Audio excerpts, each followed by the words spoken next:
Você sabia que na época de Dom Pedro II foi feito um projeto de reflorestamento pioneiro no Brasil? É a Floresta da Tijuca. Venha conhecer essa história sensacional de proteção ambiental de mais de 150 anos. Oi, queridos! Sejam todos muito bem-vindos ao canal da Lusofonia.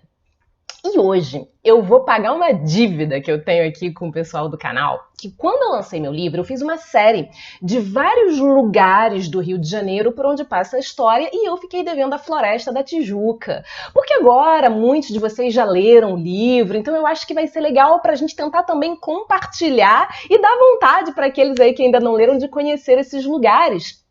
Então, se você ainda não conhece a história de Como o Samba Canção, um romance aí que tem uma grande parte que se passa nos anos 60 no Rio de Janeiro, fiz uma série de vídeos, vou deixar aqui na descrição. E nesse livro tem um momento muito importante em que a protagonista vai descobrir a história da juventude da avó dela nos anos 60 e a Floresta da Tijuca foi o palco de um dos momentos mais importantes da vida da avó dela, que ela não sabia e veio descobrir. Mas a Floresta da Tijuca, na minha opinião, deveria ser um lugar ainda muito mais explorado em todo tipo de narrativa, porque é um lugar mágico, fantástico. Por si só a beleza, a variedade daquele lugar já justificaria ser um cenário assim realmente de muitas narrativas. E agora, conhecendo melhor a história, vocês vão ver que ainda por cima é sensacional, porque aquilo ali foi reconstituído.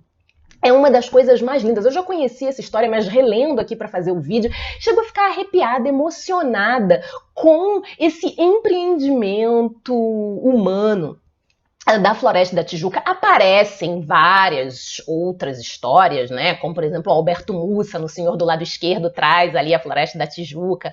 E é um ambiente que dá para você trabalhar com fantasia, mistério. É um cenário fantástico. E nós devemos isso a Dom Pedro II. Dom Pedro II não foi perfeito, tem muitas coisas dignas de críticas, mas o cara é incontestavelmente alguém que amava o Brasil e que foi pioneiro, que construiu muitas coisas. Era um cara de visão, que botava pra frente e que trouxe coisas maravilhosas. Entre elas, a valorização da ciência. E isso ficou muito, muito claro nessa questão da Floresta da Tijuca. Porque o que aconteceu? Rio de Janeiro, crescendo, era uma cidade que foi adquirindo importância ao longo da colônia. Com a chegada da família real, explodiu, a população aumentou de um modo desordenado e aquelas regiões em torno da cidade começaram a ser utilizadas para diversos tipos de agricultura, exploração. E no caso da Floresta da Tijuca, aquela região, ela era ocupada por fazendas, chácaras. A gente teve ali primeiro a destruição da faixa de vegetação nativa para o plantio de cana-de-açúcar. Posteriormente, o que dava dinheiro era café. Aqueles ciclos, lembra que você estudou na escola? Pois é, a Floresta da Tijuca acompanhou isso. Então, muitíssimo daquela vegetação, daquela mata atlântica nativa foi destruída para construir cafezais. E isso começou a ter um impacto ecológico muito grande. Nós já vimos aqui que o Rio de Janeiro sempre teve muito problema com água. Se você ainda não viu, vai lá ver o vídeo. A gente faz aí um grande apanhado a partir de uma crônica divertidíssima do Paulo Mendes Campos, falando do problema de água no Rio de Janeiro. E na época do Segundo Reinado, houve secas, aumento da população, desmatamento. Papum, acabou a água.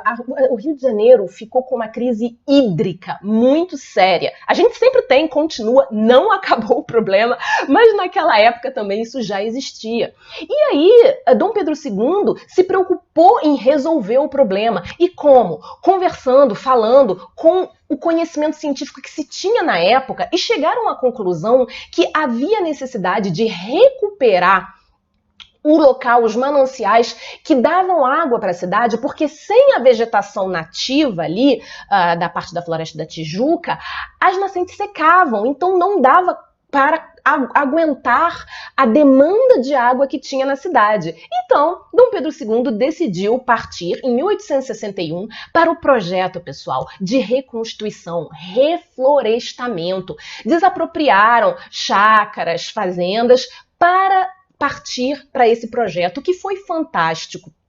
E aí tinha a responsabilidade ali de Gomes Archer, que foi uma pessoa que realmente se interessou, organizou. Ele começou ali, sempre teve problema de, enfim, reconhecimento, mão de obra, verba. Então no início eram 6 escravos, olha isso, 6 escravos. E é legal isso porque a gente nunca ouve falar das pessoas que realmente colocaram a mão na massa, e até hoje a gente tem notícia, recuperaram os nomes inclusive dessas pessoas, e começaram a plantar. Ao longo de 13 anos, várias pessoas participaram, sempre foram equipes pequenas, e eles conseguiram plantar, ao longo desses 13 anos, em cerca de 10 mil mudas. Gente, isso dentro do tamanho, da dimensão da Floresta da Tijuca, parece muito pouco, mas para o número de pessoas era gigantesco, foi um trabalho colossal.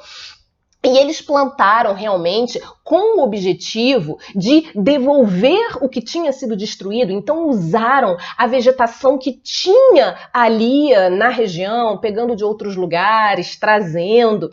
E isso realmente teve um resultado. O que aconteceu? Eles fizeram esse replantio, protegeram aquela área. Depois, quando entrou a República, ali tudo que era do Império já não era lá muito bem-vindo. Na época do reflorestamento já não teve assim essa grande comunicação. Imaginem depois.